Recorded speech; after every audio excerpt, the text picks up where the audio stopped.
Our day and age is filled with misinformation and lies, especially right now. Many say disinformation arises under conditions of political disillusionment, economic crisis, or social upheaval.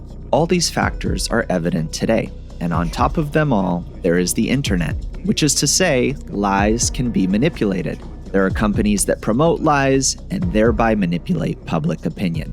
I have a question. First, there is a feeling that we are surrounded only by disinformation and lies. Is this feeling correct? Yes. We're completely immersed in lies, right? Yes, but all of this is controlled by the Creator. An important addition. Yep. It's rigged in this way. Meaning it's not the fake news media who drives it? Oh no. Who are they? That is, both our hands and brains are controlled by the Creator? Correct. So he placed us inside total misinformation. Right. And he called the system our world? Right. Don't take people seriously. So no sense in fervent resistance? Are you going to resist the Creator? That's what I'm talking about. Let the media say all they want. Humankind must earn a living somehow. So the Creator came up with all sorts of Tricks? positions. Oh, occupations. Yes. Do I need to at least try to distinguish disinformation and lies from truth? Do I need to search at all? There is neither truth nor the lies. No such thing. No. Then another question. Why did he do it? For us to be fed up with this situation, that we would strive to crawl out of it by all possible means. Right. That's it. Remember the parable of Baal HaSulam, of a worm inside a wormy apple? Yes, yes. This is my world, he thinks, but then crawls out and says, my, oh my, turns out there's another world. Is this us inside this apple? Correct. How do we get out? Tell me then, how can we get out to see the real world? Well, for an ordinary person, meaning any one of the billions, it is impossible. Even impossible. But there are special souls that have already matured out of billions of souls and are able to detect the call, like the worm, and move towards the exit of the wormy apple.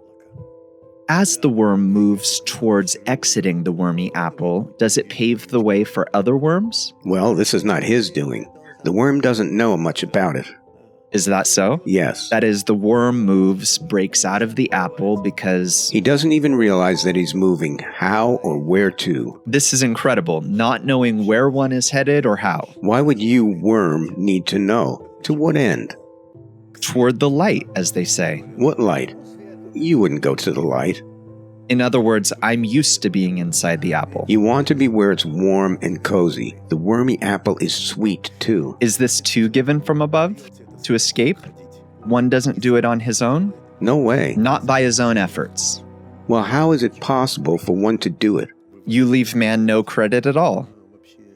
None. Later, when he already understands how he's controlled, he sees that it's not him who acted at all. Meaning all these actions of ours, everything, all economic programs, wars, construction of all kinds of new worlds and other formations, all these years, centuries, all of it is simply from within the apple? All of this is in order to accumulate a sufficient rotting layer. Within me? Yes. So I would want to... So that later you could still feed on it upon exiting. Let's get out first and see what happens. Let's get out and see, the point that moves me. Not just me, but everyone. That absolutely nothing depends on me. Nothing whatsoever. That's where we realize that while inside the wormy apple, we are simply unable to be guided by other principles, but only by our inner nature, our petty egoism, tiny pleasures, and to continue growing in it, thus creating this rot around us. Okay, so I keep creating, building, generating all that, and yet it still doesn't depend on me to even reach for the exit. Why would it depend on you? Based on what? Well, so that I'd already get sick of it and would strive to get out. How can it be that something opposite to you could appear in you? But there is another world besides the apple. If the Creator wishes, He will guide you a little. Is there a request coming from me for the Creator to guide me or not? Does this take place? Well, yes, it does. Really? Yes. Does he answer my request once it's fully formed? If it is a true request coming from a group together with other worms, then yes.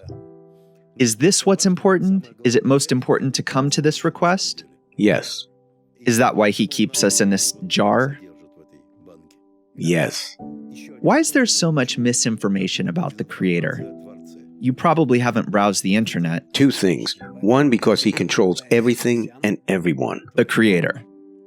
2nd, because we know nothing about who or what he is or what he does. And that's why we build... And that's why we can do anything ad nauseum. And anyone, based on their inner content, their point in the heart, will feed you whatever they want. Then I, an ordinary person, will choose. According to what do I choose the path that leads me to the Creator? You'll choose what is most pleasant to your egoism. The worm always seeks pleasure. I couldn't agree more. Does truth exist even a little bit? Do I ever choose the path of truth? Is there such a thing in me? For me, there is. It's in a thick layer of rot. You don't want to give us any light. I can't give you anything. I see. Is rot what I subsist on? It's what you consume and what you excrete. Got it. But it's so pleasant. It helps. It really helps us to go through all the states relatively quickly and begin to distinguish the state in which there is something new, fresh, completely unexpected for us, that we can select from all other states and thus compose a new level of existence. That you want to approach. Exit from this decay. I see. Thank you. See, there is hope after all. Not hope, but a clearly defined future. If I cling to it? Yes, and then there it is in front of us.